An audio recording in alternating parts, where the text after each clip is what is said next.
You ever notice something about Warhammer 40k? This keeps happening. Alright, so a new unit gets released. Suddenly it's absolutely everywhere. Right now, it's the new Defiler. Brand new model, looks amazing. And it's already showing up in all these must-take lists in tournaments. Why is that? We've seen this before. The Victrix Honor Guide did the same thing. As soon as they came out, you never saw a Space Marine army without them in there. Dominated early. Got adjusted pretty quickly as well, but they were there. Meanwhile, some units just disappear quietly from the table. So the question is, do new models actually drive the meta in Warhammer 40k? And if they do, why do some take over and why do some others fail?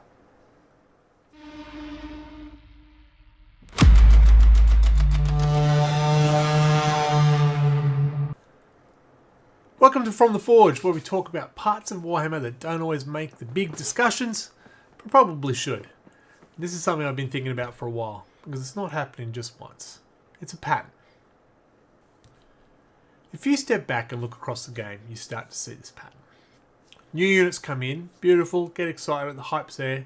They tend to have very clear battlefield roles, strong rules that support them, and that generates a reason to actually take them and get them on the table. They're designed to fit the current version of the 40k game. Now, if you compare them to the older models, a lot of the older models are built around flexibility. Tactical Marines, give them a certain loadout, they can do multiple things. They can do a bit of everything. But in modern 40k, that flexibility is disappearing. It doesn't translate to being useful on the field. It's more about what job do they take on the table. And I think this is where the key shift is happening in the game. It's not just that new models are strong, it's that they're designed to fit the current version of the game better than the older units. And when that happens, adoption is pretty damn quick. And the Defiler's a really good example of how this works in practice. Because it's not just that it's new and looks amazing, but it's actually filling a very specific role, or more specific gaps in the armies on the battlefield, depending on the army. If you have a look at the Emperor's Children, for example, they have a small amount of units to choose from, no real war machines to be able to put pressure on the opposition. They want to be aggressive, but they need a way for the opponent to react so they can't focus just on something that's riding at them. So what happens? You start seeing these Defilers who have all the weaponry that's just amazing, and they also have the hand-to-hand to back them up. But you're not just seeing one on the battlefield, you're actually seeing two, and in some lists out there, 3 of the Defilers going around, because they fill that role. That's because now the Emperor's Children have a way to put pressure onto the opposition before committing the rest of their army. Now look at the World Eaters. Different problem. They're incredible in combat. That is what they do. They are there to smash your face. Absolutely. I'm well aware of that. Just played against them a moment ago, and it hurt. But they don't bring anything in the shooting phase. It's not the Khorne way. So what do the Defilers do? The Defilers actually bring in the guns to support the charge of the World Eaters. To an army that normally throws punches, it's actually adding a dimension that they didn't have before. But still enough to be still aggressive in combat with the extra attacks and so. So it's a dimension that the World Eaters didn't have, but now they have a bit, again, like the Emperor's Children, more pressure being put on to the opposition. Now if you compare them to the Thousand Suns or Death Guard, you're not seeing the same sort of level of adoption for the Defilers, because these armies always have those roles covered. Death Guard have the Plague Burst Crawlers. Thousand Suns already have strong range tools. The Mutilith Vortex Beast is an example. So because they don't need that role to be filled, the Defilers isn't really solving a problem for them. It's just another option. And that's the difference. It's not universal, it is contextual. And you can see this from a player perspective as well. For me, for example, it's the Catachan. I've been playing 40k since the original Rogue Trader. Catachans were one of my first armies ever. big army, love the faction, no interest in running any other type of guard. But over time, especially in this edition, they lost what made them a flexible army.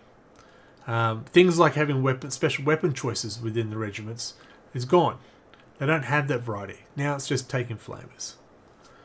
What you can see the intent is trying to make the Catachans fill a role for the Imperial Guard or Astra Militarum, depending on what you want to say.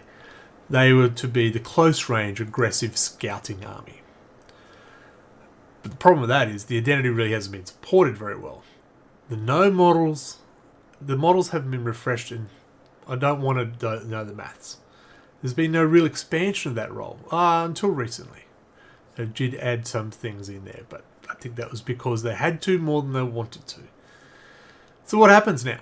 So if you want to play Guard in a competitive way that feels supported, you are now having to look at playing Cadians or Krieg or a mix. And that's where it starts to feel very familiar to what we had with Firstborn versus Primaris. You had to take Primaris to fill that role. It's the same, just in a different army. Okay, so we talked about models, but let's look at the bigger picture here. Warhammer isn't just a game. It's also a product. Right? There is a business behind it. GW wants to make it keep being successful. And if you've been in the hobby for a long time, you probably already own an army, probably more than one like myself. And again, if I use the Catachan as an example, if nothing changed in the game, I wouldn't need to buy any new Catachans. So naturally, the game has to evolve for the hobby to be successful as a product as well. But the new models do need to have a reason to exist. And one of the clearest ways to do that is how they perform on the table. So I guess the question may not be, is this just a commercial reason they're doing it? It's more, how much does that influence the way the game evolves? Now, to be fair, it's not as simple as saying new models always take over, because sometimes they just don't land. An example that I would use is the Desolation Marines. When they first came out, people were mixed on how they looked. That's probably the nicest way to say it.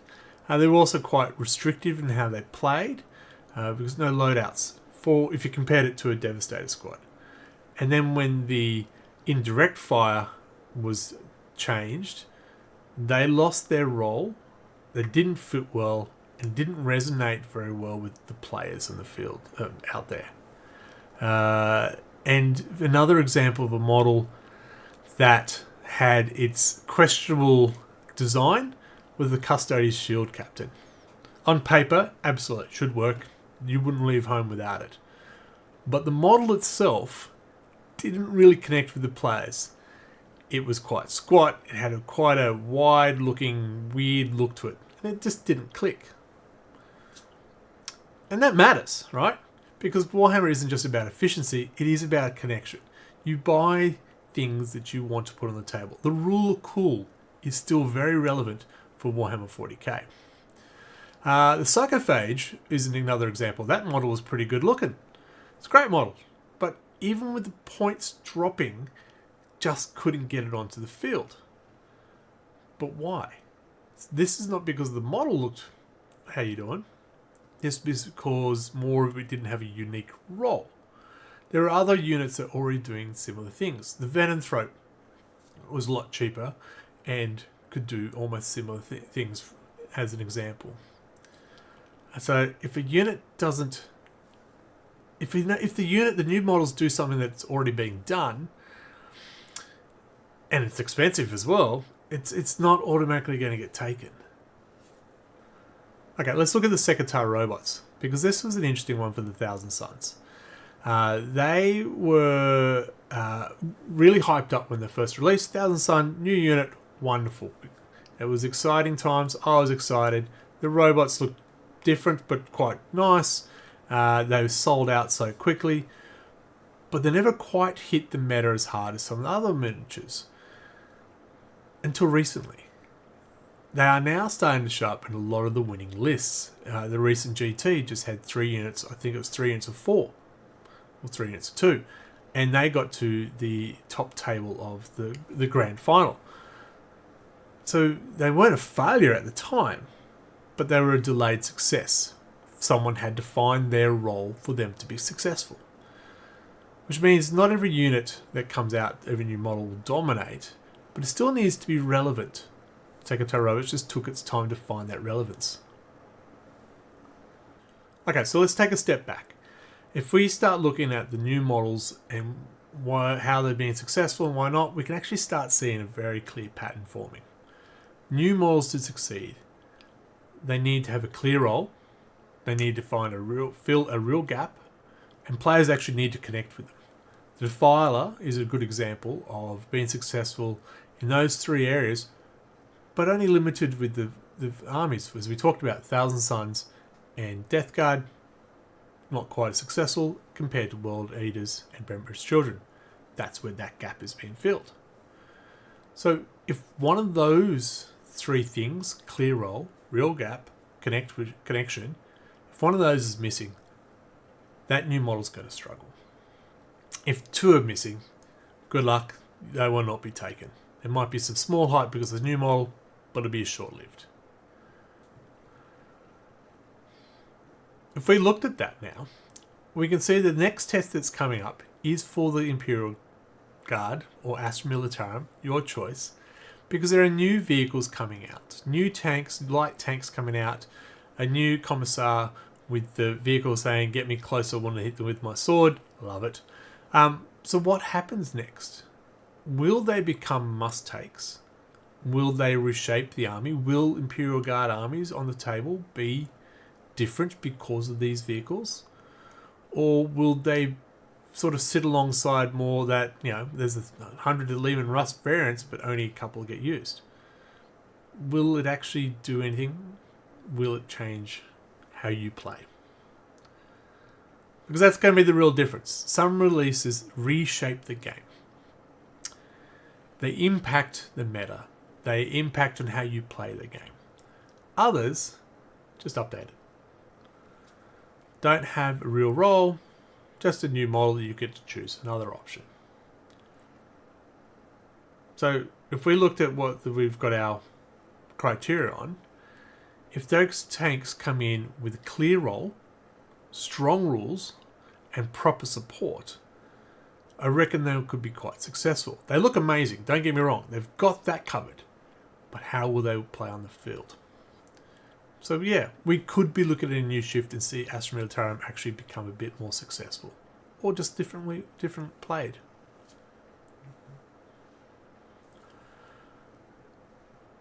So maybe it's not what's strong.